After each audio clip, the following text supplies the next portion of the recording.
All right, so this is going to be the day 3 of JavaScript, JS, and the DOM. So everything's over here in the day 3 folder. We have our DOM lecture, a DOM demo, and a DOM project. So it's kind of done in 3 parts. If we come over here to the day 3.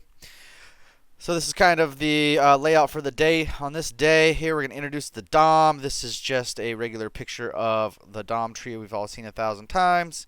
And then we got 2 little pages here. One kind of explaining the window, the document, the navigator portions of your browser. And then this one's going over the actual DOM properties, like get element by ID and the document object and all the cool things you can do with it. So go over all that information, kind of run through all the main things that we'll be talking about, like the things that we are talking about in these topics to cover in these later sections here. So that's kind of what you're looking for there. After you do that, you're going to go head over to Wikipedia.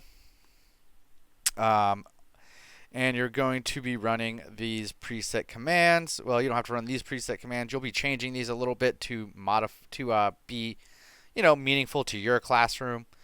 But if we come here and we look at our inspect tool and we go to our console and we just start editing this page, we're going to turn this into our own like little class page about our cohort. And make some talking points here about people in your class and do some fun stuff. And we changed it to be coding temple logoed and colored here, but you can always do whatever you want. But I think this is a really nice, fun exercise. All right, so and that goes through most of these big things like query selector all, element by name, class name, and ID. So that's pretty cool. And then we have the last portion here, which is building out the BeerMe. So there is some starter files that you're welcome to have them just start with this starter. But, make sure they understand what's going on with the HTML and the CSS, like how we've set visible and invisible here. And maybe a little bit about these beer glasses and the coasters. Nothing too much there that's really too much of a concern. But definitely the HTML. Things you want to point out is like our visible and invisible divs, which we are turning on and off, and the fact we gave them IDs, which are naming each one of these sections that are also going to match the name here on our nav bar. And that's so we can do our clicking in and out and do this as a single page app. And using the form elements, making a draggable and droppable section here. So that's just IDs once again, so nothing too crazy. Most of this is just some CSS. One thing to note here, this image, the style, this position style does need to be hard coded in like that, or you could have written it with JavaScript and then edited it later. But I didn't want to have any initial settings for our project, so I just hard coded this in here. And then we can change this now with JavaScript later on. If you did it with CSS, it wouldn't work like you would think it would work. So that's why it is hard-coded there. So yeah, pretty much you're just going to go through this entire application, build it out with them. Application looks like this. This is a single-page app, so we do have different pages that work. We have our light, dark mode, so they're going to learn how to do that a little bit. This is an important part. I'll show you this here in a second. This is the bubbling properties. You definitely want to make sure they understand how things bubble. So what we're saying is what's getting clicked here and where we started the propagation of our event. And we're going to be able to change where we're going to be able to add some event.stop propagations into our function here to kind of teach them what that means and why we use that. And then we have our drag and drop beer to a coaster.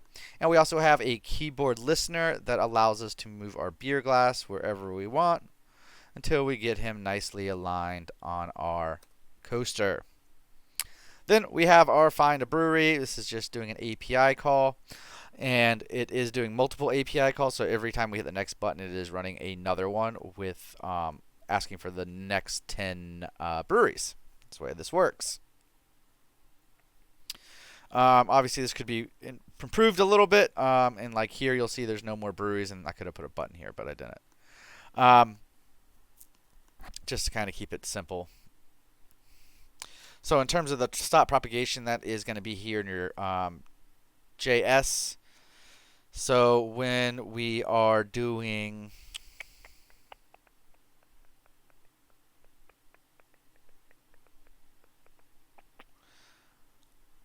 the part with the bubbles, here it is. So right here in our bubble listeners, we can come in here and add the event.stopPropagation on different one of these, and then we can see how that affects how the event is propagating through all of our circles. That's what that's all about. And I use bubbles because beer have bubbles. All right, and then the other kind of neat, interesting thing to point out here is we did do a little bit of turning on and off event listeners for the arrow keys movement, because we didn't want to be listening to all the key events the entire time they were on our webpage. So we kind of did like a will component mount, will component unmount kind of situation like you would see in React. But we did that here. So we have a function here that says, hey, look, if the section that is visible right now is the grab a beer section, then we are going to set our event listeners. And that's what this function does. And then this one removes those event listeners. And that's why when you see me move over here and I press my arrow keys, you don't see the it's spitting out input over here.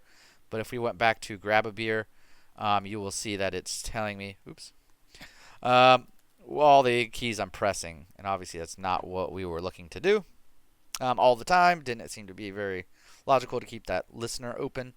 And I think it's kind of a good idea to kind of explain, like, when the page loads, we want to make this happen. When this part of the page loads, we want to take this off. And that kind of can bring us into that whole idea of React and building a component and taking that component back down. All right, that's all I had for you.